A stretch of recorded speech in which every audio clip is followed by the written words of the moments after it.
One of my favorite things to do before the NBA season starts is predicting who's going to break out. It could be a player that got more playing time due to an off-season trade, or maybe he signed with a new team to be a higher scoring option on that new squad, or it's just a young player that's going to break out and it was just inevitable. But yeah, in today's video, I'm going to be giving you guys 10 players that I think will break out in the 2024 season. Now, I don't think all of these players are going to have absolute elite seasons and are all going to be all-stars, but I do think that they are going to have the best years of their career in 2024. And obviously I think there's more players outside these 10 that could break out, but if there's anybody that I didn't mention in this video, let me know in the comments. Also drop a like if you guys do enjoy these type of videos, and let's get into it. The first player I want to talk about is Franz Wagner of the Orlando Magic. Now there could be a plethora of Magic players that do have their best season in 2024, but I think we have to start realizing that Franz is the best player on the current day Magic. I know Paolo Banchero might have a higher ceiling, but Franz is low-key one of the more underrated young guys in the league. He was the 8th overall pick back in the 2021 draft. The Orlando Magic got this pick from the Chicago Bulls that originated from the Nikola Vucevic trade deadline deal back at the 2021 deadline, and Franz improved massively from his rookie year to his sophomore year. And he was able to get the same amount of usage and shots, which was nice to see, but his efficiency went up, and that's what you want to see from somebody that's going into his age 22 year. He went up in 3 points per game, he went up in a half assist a night, free throw percentage stayed around the same, and he did take more, going from 2.8 in his rookie year attempts per night to 4. Also going from 35% from 3 in his rookie year to 36% from 3, and then 46% from the field to 48% from the field. I do think that Franz is one of the more crafty young players in this league, especially at his 6'9 frame. And the Orlando Magic didn't really add anybody this offseason that's going to take away from his shots. They drafted Anthony Black 6th overall, and his primary focus in his rookie year is going to be to play make and set up guys like Franz Wagner. And there's going to be a debate throughout the next 5 years who would go where in a 2021 redraft, but I do think that Franz Wagner has just as good of a case than anybody else in this class to go number 1 in a redraft. And I think Franz is going to be up there the whole season in the most improved player conversation. Let's give Franz his flowers. You may know of him as the 2K god on NBA 2K23. If you do watch my rebuilds, go check them out. But yeah, I'm coming up with Jaylen Darren here as my second guy that I think will break out here in 2024. Now, I don't think this is a crazy galaxy brain pick because this will be Jaylen Darren's sophomore year. He's bound to improve from his rookie season. And while I don't love what Detroit is doing around Darren at this current moment, still investing into other guys at the position that could take away some of his playing time, I do think that Darren, who selected to participate in Team USA's basketball scrimmage ahead of the August FIBA World Cup, is a great sign, and I think he's really going to dominate preseason and really show Detroit that he should be the long-term answer at the 5 spot. He averaged 9 points and 9 rebounds in 25 minutes a night as a rookie, competing with guys like Isaiah Stewart, who just got an extension last offseason, former 2nd overall pick James Wiseman, Bojan Bogdanovic, all in that front court. And with Marvin Bagley probably falling out of that rotation and James Wiseman not being the long-term answer there at the 5, it is clear as day that Jaylen Darren should be that guy that they are building around at the center position. I think he could be a physical beast there at the 5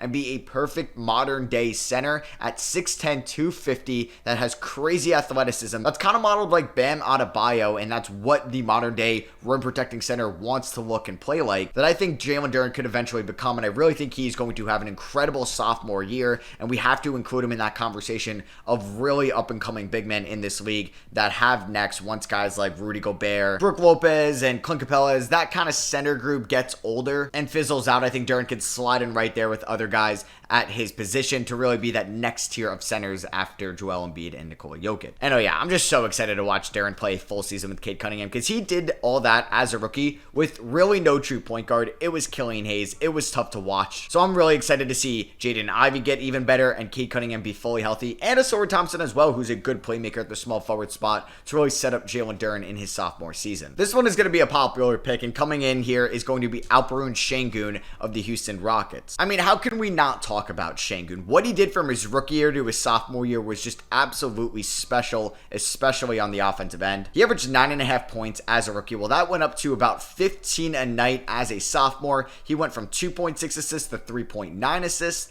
5.5 rebounds to 9 rebounds a night, and the efficiency skyrocketed as well. 47% from the field as a rookie to 55% as a sophomore, 24 from 3 as a rookie to 33% from 3 as a sophomore, and he just got overall better on all aspects of the game at the offensive side of the ball. I do think, yes, he needs to work on the defensive side of the ball, but he's going to have a great coach to be under next year in Ime Udoka, coming over from his year hiatus after he got let go by the Boston Celtics. And maybe I would have been a little bit worried about Şengün's playing time next year or overall usage if they did draft Wemby and got lucky in the lottery, or they allocated most of their cap space to big men. I don't really think Jock Landale is going to be taking any playing time away from Şengün. So I'm all the way bought in on Şengün in his year 3 season. I do think he needs to improve on the defensive side of the ball if you can really look at him at being your long-term answer at the 5 spot, because if Jabari Smith Jr. maybe doesn't take a step and Şengün on the defensive side of the ball, you really can't have both of them there. But they are also incredibly young and early in their careers, so we don't have to worry about that, at least for the time being. So yeah, I'm all in on Şengün in 2024. I can't wait to watch him. And honestly, this Rockets team as a whole, you could have had a couple guys on this list, like Jalen Green. I just mentioned Jabari Smith Jr.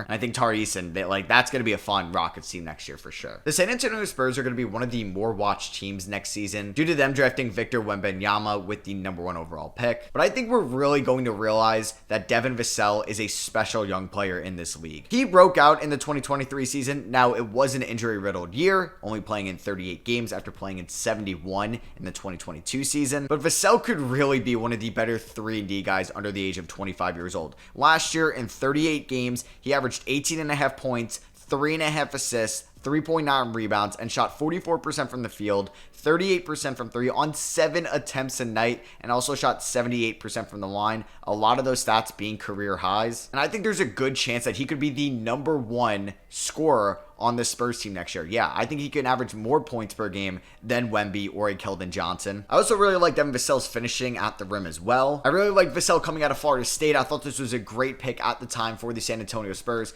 back in the 2020 draft, snagging him at 11. And yeah, like I said, I think we're going to really be able to watch Vassell break out on a bigger stage next year due to just more people watching the Spurs because of Wemby. One player that's going to get so many more shots and just overall usage next year due to trades that were made this past offseason is going to be Denny Avdija of the Washington Wizards. I don't think Denny has really hit his stride or his ceiling yet by any means, and I think we're really due for a breakout season from Denny next year, averaging 6 points in his rookie year, 8.5 in his sophomore year, 9 last year. I think we could see Denny average double-digit points for the first time in his career, and I think we really see his game just compete at an all-around level. 6.5 rebounds last year. I think that can go up this year. 2.8 assists as well, which is really nice to see from the 6'9 forward. I would like to see his efficiency rise. Now, his free throw percentage has stayed consistent over the last 2 years, averaging around 75% from the line. So if we can maybe see that creep up into the 80s, and then also see his 3-point percentage and field goal percentage follow along with that, I think we are due for a breakout of Diaz season. We kind of saw him break out a little bit when the Wizards traded away Rui Hachimura last year. And over the last 2 years, Denny has stayed relatively healthy, so I'm not really worried about any constant injuries. His usage rate being 12% in his rookie year, though, and 16% for the last 2 years is a little bit low for my liking, and I'm hoping with him playing next to Tyus Jones, who's a really good playmaker and facilitator, that we can really see Denny take his game to the next level in his 4th year in the NBA. All right, I'm gonna slurp the juice. I'm going with Jonathan Kuminga here with the Golden State Warriors. I just really could see Kuminga break out. Now, if Draymond Green left the Warriors in the offseason, I would have 100% had him on this list with the utmost confidence, and I do worry about, now that Draymond has stayed, will Kuminga have the playing time and the usage to break out in 2024? And I know he wasn't a big impact player for the Warriors in the playoffs, but in his final 22 games of last year, he averaged 13.5 points, 4.5 rebounds, and 2 assists a night, while also shooting 56% from the field and 44% from 3. I think those are numbers that we could see out of Kuminga next year, who has all the athleticism and all the upside in the world to do so. And the Warriors have struck out on multiple young guys over the last couple of years, so I really hope they realize what they have in Kuminga and they continue to give him more reps and more involvement on the offensive end in their 2024 game plan, so we could see Kuminga break out in his 3rd season. If we want to talk about players that had strong finishes to their 2023 year, look no further than Shaden Sharp of the Portland Trailblazers. It's pretty much inevitable at this point that the Trailblazers are going to be trading Damian Lillard, so that's going to provide even more playing time and shot attempts per game for Sharp, because in his final 10 games, and most of those Damian Lillard did not play, Sharp averaged 24 points, 4 assists, and 6 rebounds a night, shooting 38% from 3 on 8 attempts a night. And it was just so much fun to watch the 6'6" rookie guard last year just put up crazy numbers in his final 10 games, because Sharp didn't really get the most consistent playing time to start off his rookie campaign. And I'm not saying he was deserving of more. He did have his inconsistent and poor shooting nights, but the talent is 100% there for Shaden Sharp. He's only 20 years old. He just turned 22 months ago, and that's going to be his age for the whole 2024 season. And like I said before, it's inevitable that Damian Lillard will get traded. I hope we can see Shaden Sharp as either the starting shooting guard or small forward for Portland next year, and we could see him average either the highest or second highest amounts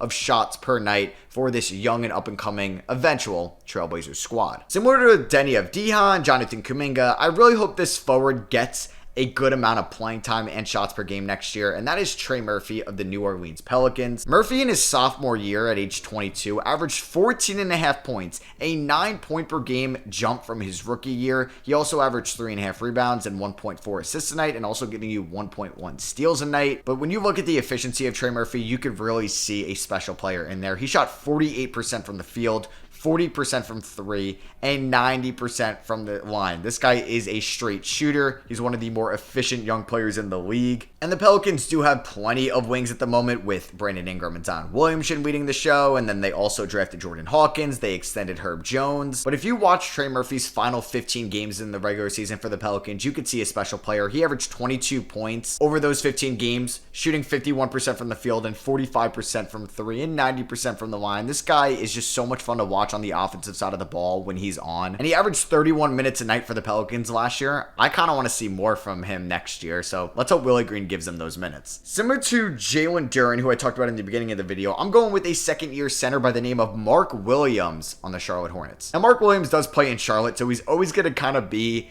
underrated. And he did average 9 points and 7 rebounds in his rookie season, shooting 63% from the field. But Williams was also another guy that had such a strong finish to his rookie year. In his final 13 games, he averaged 12 points, 10 rebounds, and a block a night, shooting 64% from the field. I would like to see Williams improve his game on the defensive side of the ball and as an overall rim protector next year for Charlotte. And with Charlotte not really adding any other big man that's going to take away his starting center minutes, we're going to see a lot of run from Mark Williams in year 2. He only averaged 19 minutes a night as a whole last year in his rookie year. We could see that go up to 30 minutes a night this year. And he has all the intangibles and skills coming out of Duke and what we saw from him in his rookie year to be the long-term center for the Charlotte Hornets and be that compatible rim runner, pick and roll partner 5 next to LaMelo Ball for the next 5+ years. And my final player is kind of out of left field. It's another center. I think he has so much talent, and I really want to see him be the starting center, and that's Onyeka Okongwu of the Atlanta Hawks. Man, I don't really know why the Atlanta Hawks drafted Okongwu with the 6th overall pick back in 2020 when they had Clint Capella, because Okongwu has really been blocked there from ever being the starting 5 with Capella there. So I do hope that there is a chance this year that the Hawks realize maybe Okongwu is the future long-term answer at the 5, so we want to play him more minutes than Clint Capella,